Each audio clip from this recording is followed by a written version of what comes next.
game is designed for a very wide audience. We've given great thought to the different types of gameplay which support the investigation. A.B.C. murders represent about 10 to 12 hours of play.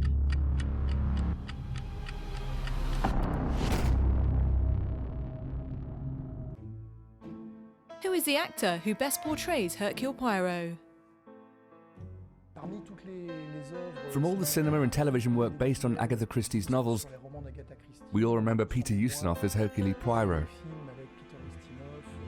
But I think that for the game's requirements, we focus more on David Suchet's portrayal.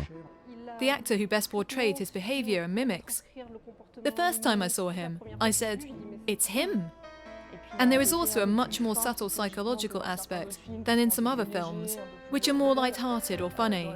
In the series, we grow fond of Hercule Poirot because he is slightly torn between his principles and the people he meets, and I feel that he is the actor who plays the character best.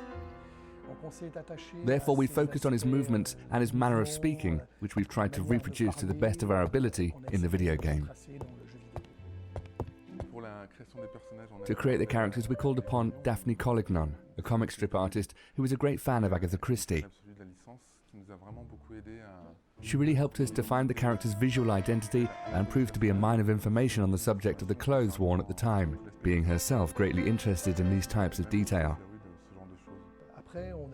We also had specific requirements with regard to the voices and dialogue.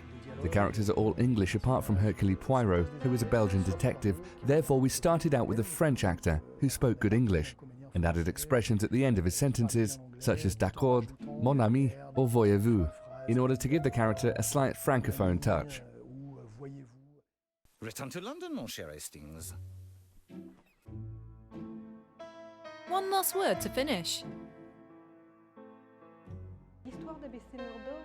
The storyline of A.B.C. Murders follows the main outline of the book, but there are a few differences.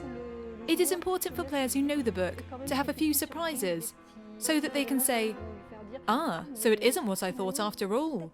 Maybe he's the killer." We added some new leads in the game that do not exist in the book, as well as 2 alternative endings, which will depend directly on the choices made by the player.